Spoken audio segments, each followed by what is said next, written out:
once again. A very good morning to all of you. This is Abhilasha Nahata, your political science teacher. So class, today we all are going to continue chapter number 8 of your book, Indian Constitution at Work. The name of your chapter is Local Government. In our last class, we discussed about the 73rd Amendment. Okay, we discussed about 73rd and 74th Amendment after the after the committee of in 1989 PK Thungon committee gave recommendations regarding the constitutional recognition for the local government bodies. After that, they started working on it, and finally in the year 1992 they came up with the constitutional provision. And finally, what happened? Finally, finally in 1993, this 73rd and 74th Amendment of the Constitution came up with a new provision in the Constitution. Okay, so now we discussed about 73rd Amendment is related to the rural local governments, and which are also known as the Panchayati Raj institutions. And 74th Amendment made the provision relating to the amendments relating to the urban local governments, okay, which are also known as Nagar Palikas, right? So class, we have discussed about the 73rd Amendment. Under that, we have done the three-tier structure. Okay, after that we have done with the topic elections, how all the three levels of Panchayati Raj institutions are elected directly by the people. So now our today's topic is reservation under 73rd Amendment. Reservations, you all are very much aware about this term reservations, ठीक है, कि reserves रहती है, seats reserved रहती है. So in local government, in local government, 1/3 of the positions in all panchayat institutions are reserved for women. 1/3 of the positions in all panchayat institutions are reserved for women. 1/3, 33% जो seats हैं आपकी, 33%, और you can say 1/3 positions जो है पंचायती राज institution में, वो किसके लिए रिजर्व है? विमेन के लिए रिजर्व है. Okay, so reservation for scheduled caste and scheduled tribes. There is also a reservation for scheduled caste and scheduled tribes, and obviously according to the proportion of their population, like जिस भी state में जितनी भी population है उनके proportion में अगर schedule caste की पॉपुलेशन वहां पे ज्यादा है किसी स्टेट में, तो अकॉर्डिंगली उनकी जो रिजर्वेशन है वहां पे ज्यादा होगी. So we have done with कि कौन सी ऐसी कमिटी है, ठीक है, जो कमीशन है जो बाउंड्रीज बनाता है फॉर दिस इलेक्शन, कि कितनी रिजर्वेशन होगी, कौन से स्टेट में कितना प्रपोर्शन में कितने प्रपोर्शन में शेड्यूल कास्ट है, शेड्यूल ट्राइब्स पॉपुलेशन है. अकॉर्डिंगली एक कमीशन बनाया जाता है, and I would like to ask you about that commission. What we call that commission? ऐसी कमीशन जो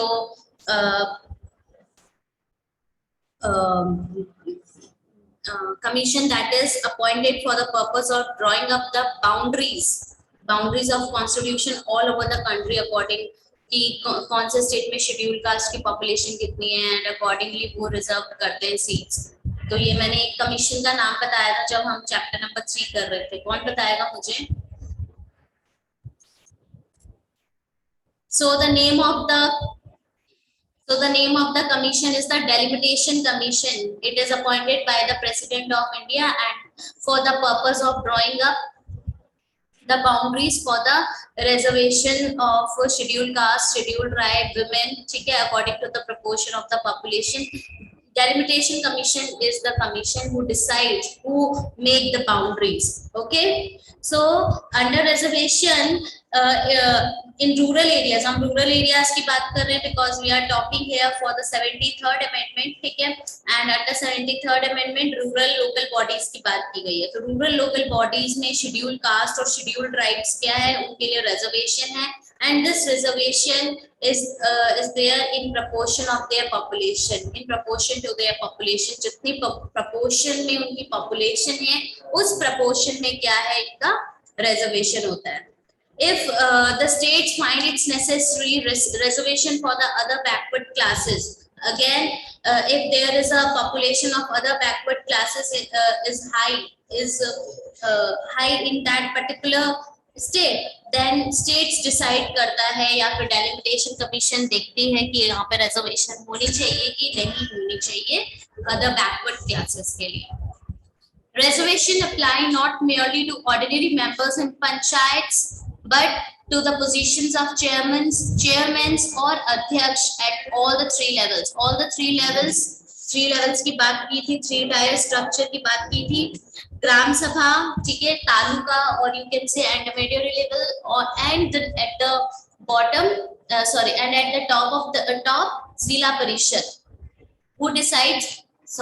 ये जो reservations हैं खाली ऑर्डिनरी मेंबर्स के लिए नहीं है, खाली पंचायत के ऑर्डिनरी मेंबर्स के लिए नहीं है, बट तीनों ही लेवल पे, चाहे वो जिला परिषद हो, इंटरमीडिएट लेवल हो या ग्राम सभा हो, ठीक है, तीनों ही लेवल पे चाहे वो चेयरमैन की पोजीशंस हो, अध्यक्ष की पोजीशंस हो, उनके लिए भी रिजर्वेशंस होती है, ठीक है.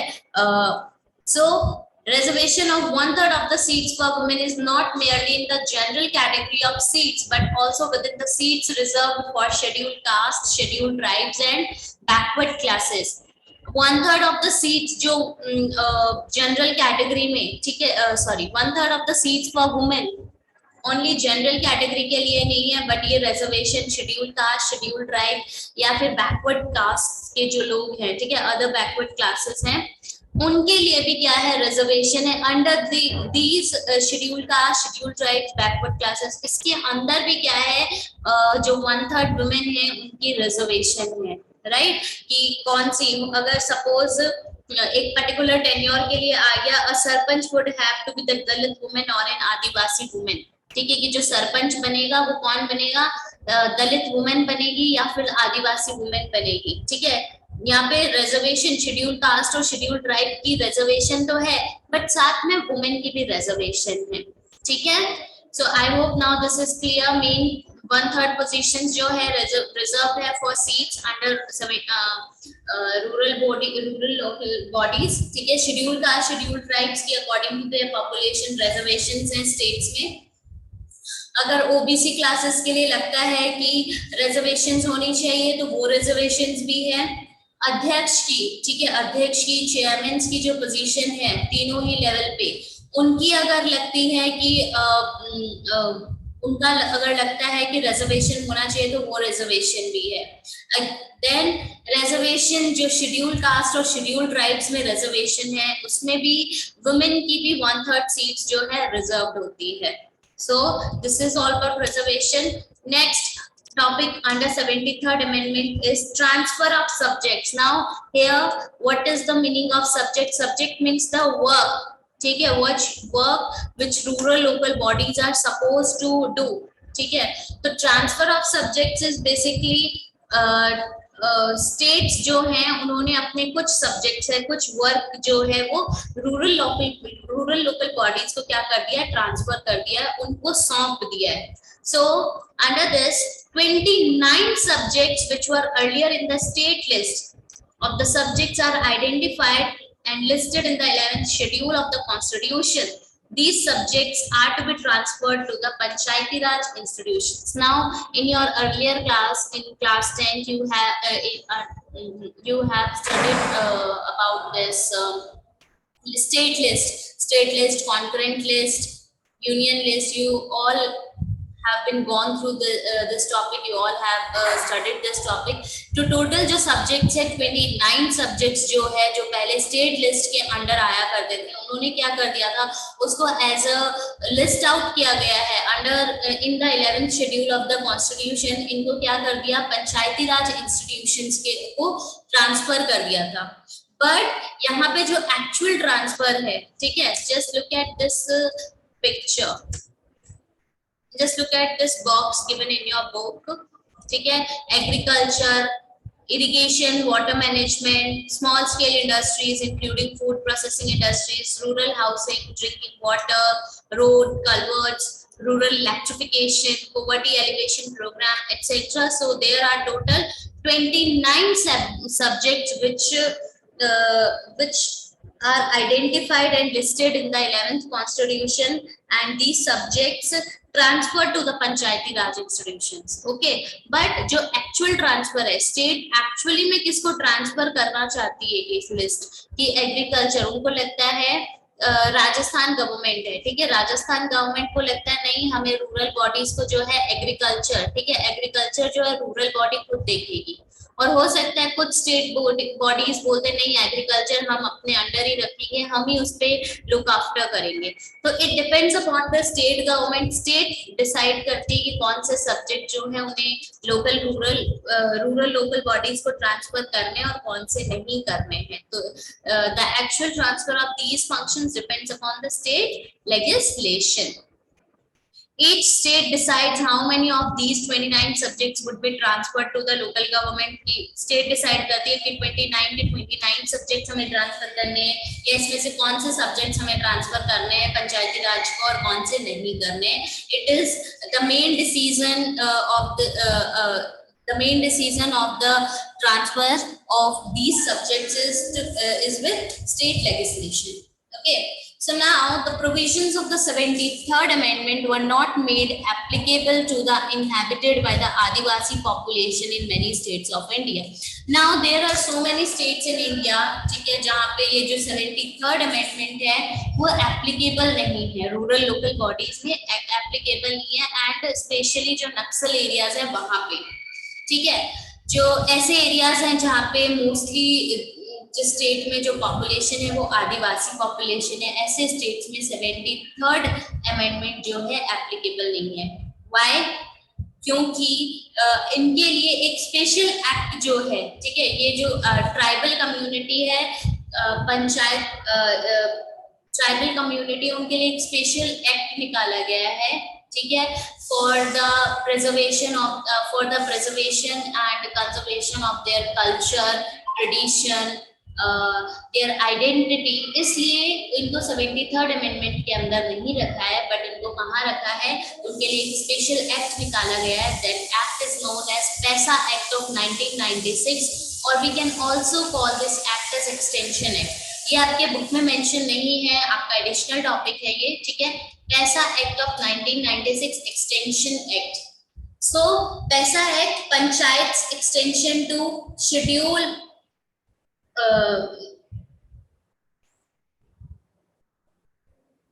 पैसा extension to schedule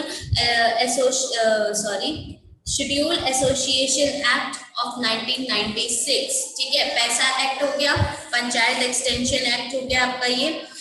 Under this, a separate act was passed extending the provision of the panchayat systems to these areas.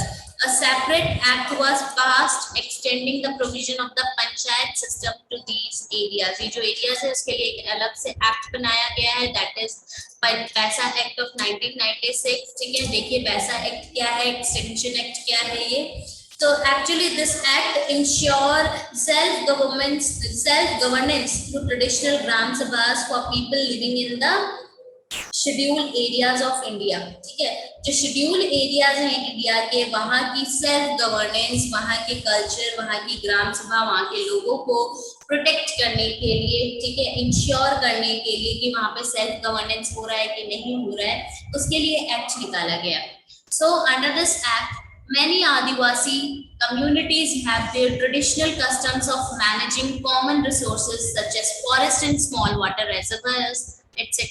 ठीक है, अंडर दिस एक्ट की बहुत सी आदिवासी कम्युनिटीज में उनके कुछ ट्रेडिशनल कस्टम्स हैं, जो वो फॉरेस्ट को कंजर्व करने के लिए, प्रिजर्व करने के लिए, वाटर रेजर्वोयर बनाने के लिए, एक्सेट्रा, ये सारी चीजें बनाने के लिए उनके खुद के ट्रेडिशनल कस्टम्स हैं। तो उस कस्टम्स को बनाए रखने के लिए, प्रिजर्व रखने के लिए ये एक्ट बनाया गया, ठीक है। The new act protects the right of these communities to manage their resources in way acceptable to them.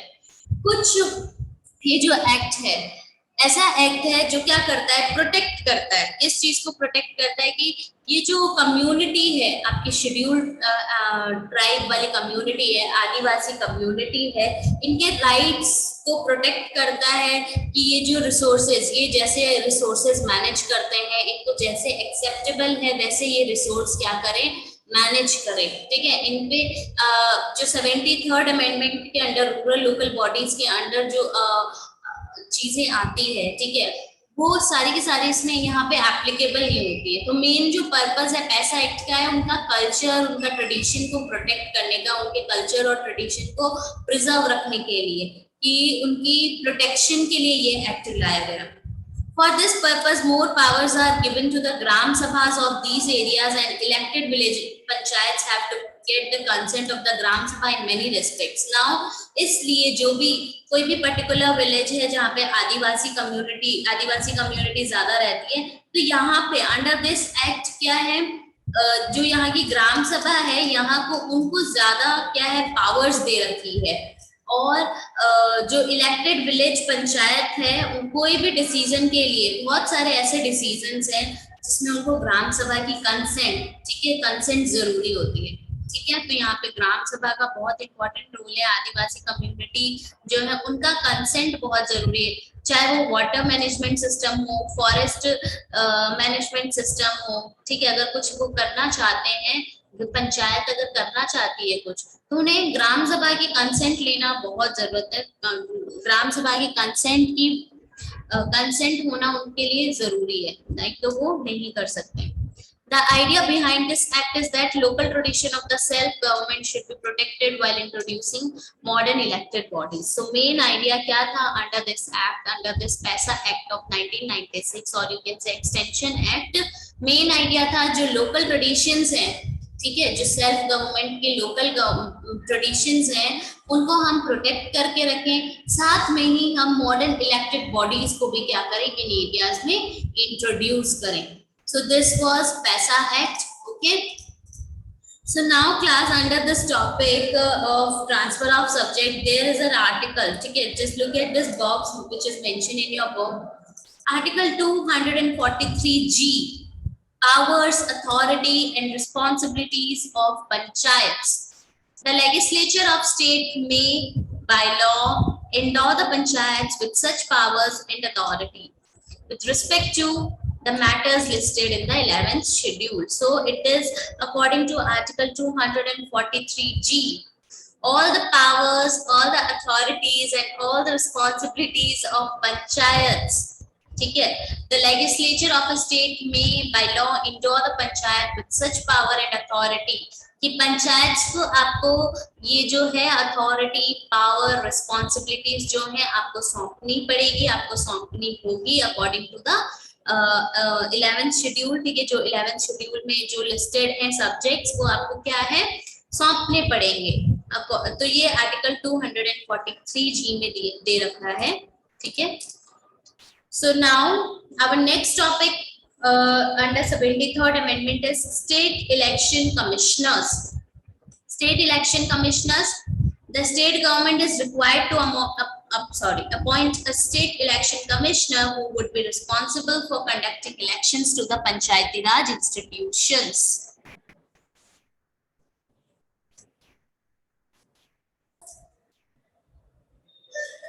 Suppose there is a state, ठीक है, एक स्टेट में क्या है, there are 28 states in India and state government, each state of India is required to appoint a state election commissioner. हर एक state में state election commissioner होगा and the main responsibility of that state election commissioner is conducting elections to the Panchayati Raj institutions. Panchayati Raj institutions के जो elections हैं वो conduct कौन करवाएगा, वो स्टेट इलेक्शन कमिश्नर करवाएगा। और स्टेट इलेक्शन कमिश्नर की अपॉइंटमेंट कौन करता है, स्टेट गवर्नमेंट अपॉइंट करती है। The office of the state election commissioner is autonomous like the election commissioner of India, ठीक है। जो ऑफिस है वो इलेक्शन कमिश्नर का वो ऑटोनॉमस है, जस्ट लाइक द, जैसे कि आपका जो स्टेट इलेक्शन कमिश्नर है, ठीक है, फ्रीडम इंडिपेंडेंट बॉडी है। ऐसा नहीं है कि वो स्टेट गवर्नमेंट ने अपॉइंट किया है तो वो स्टेट गवर्नमेंट के अकॉर्डिंग वर्क करेगी। No, it is an autonomous body. It means it is an autonomous body, it is an independent body. However, the state election commissioner is an independent officer and is not linked to, nor is this office under the control of Election Commission of India. Again, यहाँ पे election commission से भी जो है, ये election commission of India से भी के कंट्रोल में भी नहीं होते हैं। ये जो ऑफिसर्स होते हैं इंडिपेंडेंट होते हैं स्टेट के, right? So now our next topic under 73rd Amendment is State Finance Commission. The state government is also required to appoint a state finance commission once in 5 years. हर 5 साल में state finance. What is the meaning of finance? Finance it means related to our investment capital, कितने expenses हुए हैं, ठीक है, ये सारी चीजें आपकी क्या हो गई, finance commission वो decide करते हैं। तो state government को हर 5 साल में एक state finance commission को appoint करना होता है। This commission would examine the financial position of the local governments in the state. Local government की financial position क्या है, कितना expense हुआ है, कितना revenue generate हुआ है, ये सारी responsibility कौन examine है? ये जो examination है financial position को check करने की जो power है वो किसके पास है? State Finance Commission के पास है। Review the distribution of revenues between the state and local governments on the one hand and between rural and urban local governments on the other. So, how much revenue will